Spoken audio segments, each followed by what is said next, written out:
श्रोताबंधु साहित्य संस्कृति चिंतन यूट्यूब चैनल को आपण मानकु मु स्वागत करुच्ची। ओम भूर्भुवः स्वः तत्सवितुर्वरेण्यं भर्गो देवस्य धीमहि धियो यो नः प्रचोदयात्। श्रोताबंधु आम भारतीय आध्यात्मिकतार ये जो मंत्रटी यह एक मूलभूत तत्व बोली मु कहिबी। गायत्री मंत्र प्रति हिंदू ये मंत्रटी को पाठ करी निजको सूचिमंत मन करती। आज से गायत्री मंत्र को नहीं एक सुंदर आलोचना। गायत्री मंत्र यही मंत्रर आरंभ उद्भव यार स्वरूप संपर्क रे आमे आलोचना करिबा।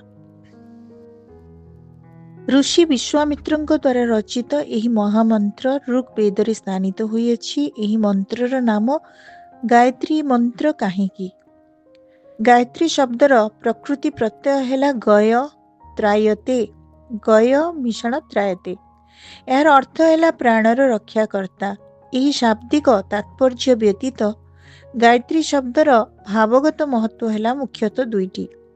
गायत्री एक शास्त्रीय छंद एवं गायत्री हेउचंती वेद माता। से त्रिशक्तिर आधार। लक्ष्मी सरस्वती और पार्वती हेउचंती त्रिशक्ति। ज्ञान सौभाग्य पवित्रता और शक्तिर आधार हेउचंती गायत्री। यही मंत्र यही पवित्र मंत्रटीर आराध्य देवता हेउचंती सवितृ आदित्य बा सूर्य। सूर्य हेउचंती सृष्टिर मौलिक शक्ति। हिंदू ज्योतिष शास्त्र अनुसार नवग्रह मध्य रवि हेउचंती ग्रहराज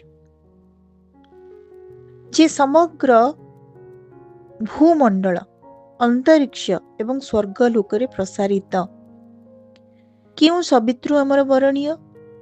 से जे सर्वव्यापी सर्वशक्तिमान एवं सर्वज्ञ।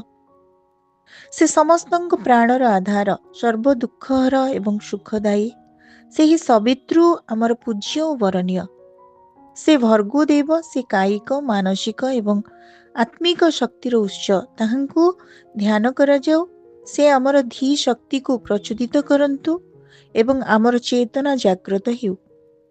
समस्त मंत्र मध्य यही पवित्र गायत्री मंत्र को श्रेष्ठ स्थान प्रदान करा जाइछि। त्रिदेव हेउचंती ब्रह्मा विष्णु और महेश्वर। किंतु एही त्रिदेवंक परिकल्पना पूर्वरु जे देवतागण पूजित हेउथिले सेमाने हेले मित्र अर्थात सूर्य, इंद्र, वरुण, अग्नि और वायु। ए देवता मानकर अवदान रे ही जीव जगत तिष्ठि रही पारिछि। सूर्य आलोक और शक्तिर, इंद्र वर्षार, वरुण जलर, अग्नि तेजर एवं वायु प्राण प्रवाहर देवता। एही माने ही जीव जगतर रक्षाकर्ता एवं तन्मध्यरे श्रेष्ठ हेउचंती हिरण्य गर्भ बा सूर्यदेव। नमो सवित्रे जगदेक रक्षसे जगत प्रसूति स्थिति नाश हेतवे। हे प्रभाकर तुम्हें हेउछ समग्र जगतर रक्षाकारी। तुम्हें ही यही जगत को सृष्टि करियछ एवं तुम्हें ही सही सृष्टि को ध्वंस करिपार।